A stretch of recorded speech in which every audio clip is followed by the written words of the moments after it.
Raise your hands, somebody. Oh, yeah. How do you deal with elitism? I'm sorry? Elitism. How do you deal with Elitism. Oh, that one. I cannot stand elitism.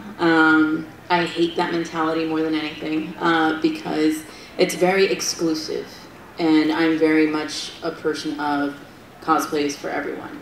It shouldn't be about who's got the best this and who's got the best that, and I have to look better than this person or that person. I personally stay away from people that reflect that type of personality trait because you usually tend to take on certain traits from people that you hang around with. So yeah, I stay away from that. I don't promote that in any way. I'm very much no elitism going. Well, here's the thing. So like, okay, so say you're going to the con and you worked super hard in your costume and you're Poison Ivy, and you go to the con and you see 6 other Poison Ivies. Like, if you see somebody that's dressed as like the same costume as you, there will be out there are people who get defensive or get jealous. Like, it does happen in the community. It's not like I wouldn't mask it. It happens. It does. But if you're showing up like in the same character or from the same like series or realm or game or anything like that, like that somebody likes the same things you do. Like, go party. My favorite thing, I did Juliet Starling from Lollipop Chainsaw, and there were so many girls that were wearing that costume at the time, and like every time I saw Juliet Starling, I was like, Juliet, let's get a picture, and we took twinsy photos, and like, that's so fun. I mean, that, like, you have to look at it that way. And I mean, there will be somebody who's like, I did this better, whatever, and like, that's not okay. It's really not. I have to agree with you on that. Because when I debuted Wonder Woman last year at WonderCon, there were, oh geez, there were so many Wonder Women there. But what I loved about it, we all took a group photo together. But what I loved about it is when you see that photo, we're all Wonder Woman, but each single one of us is a little bit different from the next. We each took that costume and made it our own, and I thought that was just very beautiful because you're putting your own personality into it. Your own thing to just kind of make it a little bit different. And we all wore it differently. We were all, every single one of us was a completely different body type. And I love that. So, you know, I definitely agree with you. If I see a character that's, someone cosplaying a character that I happen to be cosplaying at the same time, by all means, please, let's take pictures. I will hunt you down. Yes, like MegaCon. Any more Kombat, I'm going to find you. Like at MegaCon, it was just like 3 or 4 other cosplayers dressed up as Velma. None of us had talked to each other. None of us knew. And I wore Velma that day, and I walked the floor, and oh, so-and-so's Velma, so-and-so's Velma. Oh my God, we need a picture together. Let's take pictures. To me, it's fun. I love that. I encourage that. And like you said, yeah, you know, there are going to be people that are like... Regarding dealing with elitism, just... they're not good people, and just ignore them. People are, I believe that people are competitive by nature, and people are prone to comparing and contrasting. We are our own worst critics, and that can sometimes reflect to being super critical of other people too. So, dealing with the elitism, you can't really change another person. So all you can really do is, okay, that's a person to avoid. You know, that they've got a bad attitude. And what you can do is, you know, make sure that you yourself are not become elitist. Be careful about, yeah, being accepting to, just don't look down on there's a others. bunch of us, you know, here together in the same costume, if that's the case. Or, what I try and do is, instead of being critical of other people, I do become critical of myself, and I just try not to compete with other people necessarily, but just constantly strive to improve myself. So if I am my own critic, I guess, if I'm striving for the best for myself, then I feel like I'm going to be able to help other people more through that, and I feel like that's probably a pretty good way to handle things. Just be your own, strive for your own happiness, your own happiness, craft, your own improvement. Mm-hmm. Yeah. Anyone else? Come on, we got one. You mentioned that you get a lot of negative feedback, but have you received constructive criticism that you considered when you next cosplayed? Let me take this one. Okay. So, first of all, so I do come from an art background, and a lot of what you do in art school is you create art, you go into class, and you have a critique, and you sit and fellow artists look at your stuff and kind of help you improve it. Some of their comments are valid, some of them are not, and that happens, and that's within like your own critique realm with fellow artists. Then you will get the internet comments of people who have never once tried to sew, or never once tried to sculpt a mask, or things like that, and they'll point out all of your flaws. And personally, I think that's kind of rude. Like, you've never taken the time to work so hard on something, yet you're being critical towards what I'm doing. I don't think that's okay, and I will, like, not allow that, because unless I'm out there saying, hey, what do you guys think? Like, should I do this or this? Like, if I'm posing the question, if I'm asking you guys, like, asking for a critique, then it's okay. But if I'm just getting random, like, critiques, like, out of the blue when I didn't ask for it, like, people will be like, well, you put your stuff out there, like, you know, you're just asking for critiques. No, did I actually ask? Did I say, hey, can I get some feedback? No, I didn't. Like, every now and then, like, I appreciate, like, the nice comments, but it's the same thing you learn in kindergarten. If you don't have something nice to say, don't say it at all. Simple as that. Yeah. Thank you. Thank you. Yeah, constructive criticism. It's the constructive part that a lot of people tend to forget, and it's just a lot of criticism. Constructive criticism usually comes with a couple positives, and then like, oh, but you might want to try this to improve this part. And yeah, it is about whether or not you're asking for feedback or not, because if you're not and it comes out of the blue, because, oh, I'm perfectly happy with this costume, I had a great time, you know, I'm feeling great about this, and then someone comes up and says, well, you should have done this better, and it's, no, I had fun, you know, I don't care what you think needs to be improved. If, you know, again, it's going back to for you. Yeah, it's going back to doing it for yourself. Question? Back there. There was, a couple weeks ago, there was an incident at the San Diego Comic-Con where there was a 17-year-old, and she was dressed, I don't want to say badly, but provocatively for her age, and unfortunately she did end up getting hurt. Do you think there should be... Better?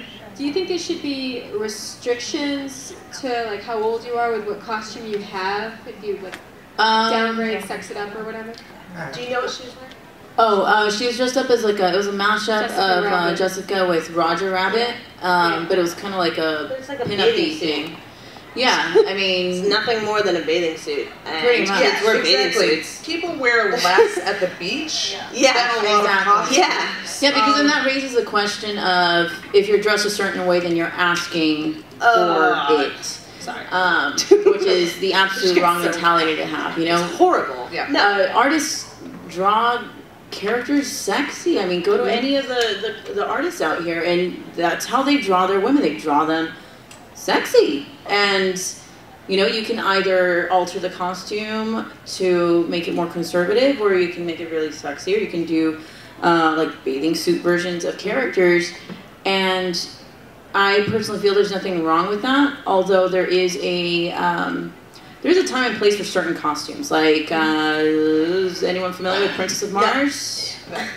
Dejasaurus? Yeah, like you wouldn't wear that at a con because you'd probably get kicked out. BelleChere has a good one. You can get away with it, maybe at Dragon Con, maybe. Yes. Yes, there are costumes that should be reserved for conventions that are not family, like Boston Comic Con is a family-friendly, family-oriented convention. Dragon Con is more 21+ convention, and you know, I've got a costume, Goblin Queen, that shows a lot of skin. It's still more fabric than most bathing suits, but you know, it is provocative. But yeah, that's a Dragon Con only costume, and I'm sure to make that a Dragon Con only costume. But to restrict people, even due to age, I feel that's still blaming them for what they're wearing rather than teaching people to not act like a act inappropriately, to treat people with respect. I mean, it doesn't matter what you're wearing if you ought to be treating someone else respectfully. And also, if you're underage, at that point, I think that's a question that would definitely be posed to the actual parents. You know, it's your underage kid. You know, as a parent, they're your responsibility. Therefore, if you don't want them wearing something, enforce it. You know, different story when you're an adult and everything, but at least, yeah, I always did everything my mom told me, otherwise she'd kick my ass. Of course. I have two things. One about what you just said. When I was at Anime Boston, there were a lot of people in bathing suits and really like less clothing. And then when I come here, it's like I don't see anybody in bathing suits or everybody's covered up. And it's so hot too. I know. I wish I was. I actually changed. I was wearing leather and I decided to wear shorts and I took off my corset. Roomy was like, oh no! Dang, it's too hot. And but the second thing is my friend Samal, she's Muslim and she likes to dress up, but she can't show, you know, certain parts of her body, so she'll actually have it all covered up, but she'll still have her costume on and she looks absolutely beautiful in it. And then there are people who are like, who scald her for it, and they're like, if you can't show this amount of skin, you shouldn't be wearing that outfit, you know? And then she'll get really mad at him, and I actually got, I wouldn't say thrown out, but I got kicked out for a day for actually defending her. Aww. But the kids who were beating like her up for it got to stay. That's which awful. I think was that's definitely something that I would suggest, like, you contact the promoters directly for when things like that arise. You know, but for her to cosplay the character the way she is, you know, she's doing it for certain reasons, and it's her interpretation of the character, and not one of us has the right to infringe on how that person chooses to interpret that character. It's for them, you know, they're not doing it for other people. And then I just see you've had your hand up. I just wanted to ask, for people that are either new to cosplay or who are younger and kind of getting into it, and if they run into the resistance that you can run into, especially online, if any of you guys have communities that you recommend that they seek out to kind of find the more positive environment to be in. How do you find those places if you're, you know, if you're not at a con, if you're not going to be able to get to a con? How do you find the places that make you feel better about what you're doing? There's a community. Well, I mean, there's a lot of different cosplay groups on Facebook. In regard to if they constantly talk about stuff like that, not often, but there is one that I'm on, which is called Cosplayers. I think it's Cosplayers Against Trolling or something like that. There is a group. And then if there's any one thing I always encourage is if there's any cosplayer that's having an issue, or, you know, they need help with their costume, anything at all like that, you know, by all means reach out to any one of the cosplayers that have expressed interest in helping cosplayers like that. Like for me, I get emails regularly from cosplayers that are saying, you know what, I feel horrible for this reason, or, you know, someone made fun of me for that reason, or what have you, or what are your thoughts on this or that? And yeah, it can take a while for me to respond because of the level of emails I get now, but I always do make sure that I keep the line of communication open, and I'm always for that. So, yeah, always reach out. Yeah. There are positive people in the community, you know, all three of us would definitely, you know, answer those sort of messages and try and address those concerns. But it's reaching out to individuals. Yeah. Yeah. Well, I think there are definitely groups like on Facebook and stuff. The reason I pulled out my phone is I was trying to remember the name of one that I'm a part of. It's like Cosplay United or something like that. Cosplayers United is I think that's what it's called. My phone's being stupid and won't let me find the exact wording, but I bet if you search that, you could find that. But there's also pages that are really inclusive and really celebratory of all kinds of cosplay, in particular, Cosplay in America. Ejin does a great book, and he's extremely inclusive. He posts really positive things.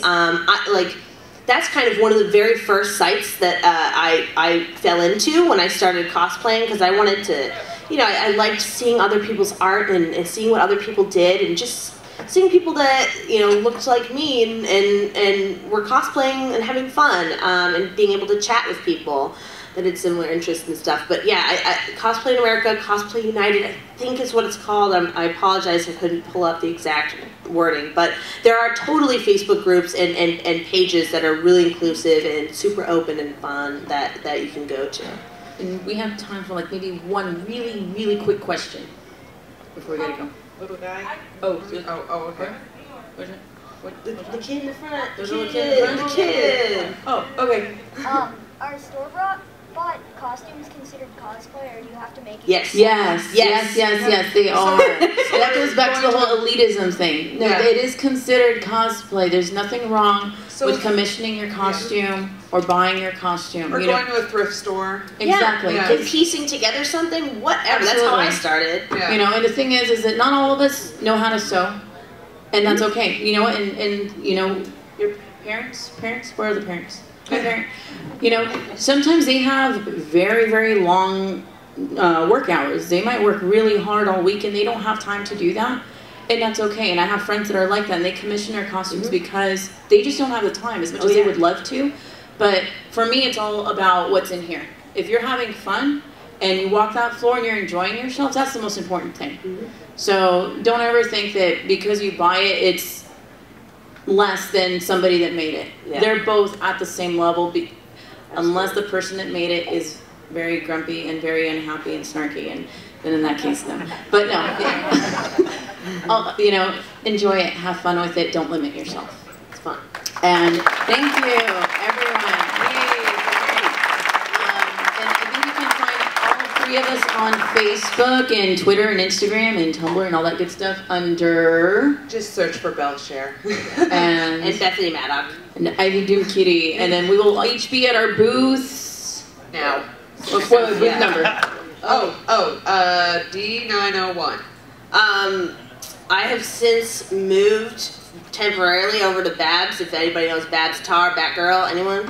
I'm kind of squatting over there, but I might move back right across from her. That's where my original booth was. And I'm at D601 right next to Stan Sakai and Serge. Yes, Serge Aragonis. So we'll see you guys there. Thank you so much.